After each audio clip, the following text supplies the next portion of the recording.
न जाने कितने घर हैं जहाँ पर गुरुदेव ने सीधे या फिर दूसरे माध्यम से अपने को पहुँचाया है। मैं आपको 2 छोटी घटनाएं बताता हूँ। हम लोग युगांडा गए हुए थे, 5वीं मंजिल पर एक घर था, वहाँ देखने के लिए गए, लिफ्ट नहीं थी तो चढ़ रहे थे। जैसे ही 4थी मंजिल से गए तो एक बहन ने हल्का दरवाज़ा खोला, फिर बंद कर लिया। फिर हम ऊपर गए, फिर जब नीचे को आए तो देखा वो बहन पूरी पूजा की थाली और सब कुछ लेकर के आँख से आंसू और बाहर खड़ी हुई हैं। तो मैंने कहा क्या हुआ दीदी, आप लोग शांति कुंज से आए? मैंने कहा हम लोग शांति कुंज से आए। बोले मैं शांति कुंज में गुरुदेव के पास 1974 में देव कन्या का शिविर करके आई हूँ, और बोले मैं आने के बाद ऐसी कानूनी अड़चन आ गई कि मैं दोबारा लौट ही नहीं पाई।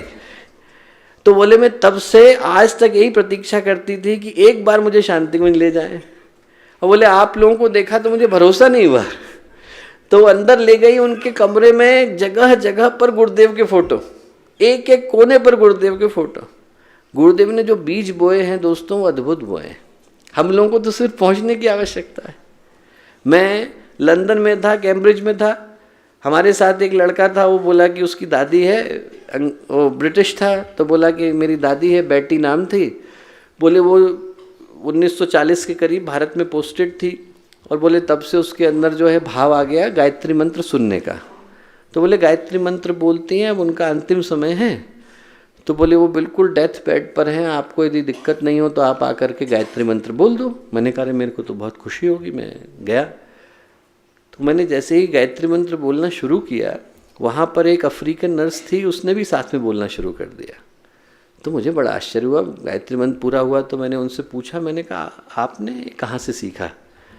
तो बोले हमारे यहाँ पर वर्षों पहले, बोले भारत से कोई आए थे, वो हमारे कबीले में आकर हम लोगों को मंत्र सिखा करके गए थे, तो पूरा कबीला बोलता है। मैंने कहा जो आए थे उनका फोटो है आपके पास? तो बोले आज तो नहीं है, पर मैं मंगा करके देती हूँ। मैंने कहा ठीक है। 1 हफ्ते के बाद उनने फ़ोटो निकाल करके भेजा। फ़ोटो किसका था? गुरुदेव का। अब आप सोच के बीज गुरुदेव बो करके गए। हमें तो सिर्फ वहाँ पर जाकर के पानी देने की आवश्यकता है, और धूप नहीं पहुँच रही हो तो पहुँचाने की आवश्यकता है। मैं कहूँगा कि हर ऐसे व्यक्ति को ढूंढें जिनके हृदय में गुरुदेव कहीं न कहीं किसी न किसी रूप में निवास करते हैं, और ऐसे लोग हजारों हैं। उन हजारों लोगों को जगाने के लिए ज्योति कलश की यात्रा निकल रही है। लोगों को जगाने के लिए, केंद्रों को जगाने के लिए, प्रज्ञा संस्थानों को जगाने के लिए, उन सारे लोगों को जगाने के लिए जिनके हृदय में गुरुदेव की चेतना किसी न किसी रूप में निवास करती है।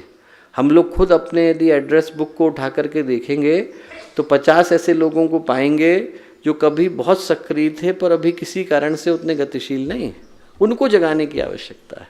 उनको याद दिलाने की आवश्यकता है कि आपके पास मिशन सुरक्षित है, और किसी को ढूंढने इससे अच्छा हम अपनों को ढूंढने की आवश्यकता है, और अपनों को ढूंढ करके उनको आगे बढ़ाने की मिशन की जिम्मेवारी में लगाने की आवश्यकता है। अगर आपको हमारी यह वीडियो पसंद आई हो तो इसको लाइक, कमेंट और शेयर जरूर करें, और हमारे YouTube चैनल ऋषि चिंतन को सब्सक्राइब कर लें। साथ ही बेल आइकन को दबाएं ताकि आपको आने वाली वीडियोस की नोटिफिकेशन मिलती रहे। धन्यवाद।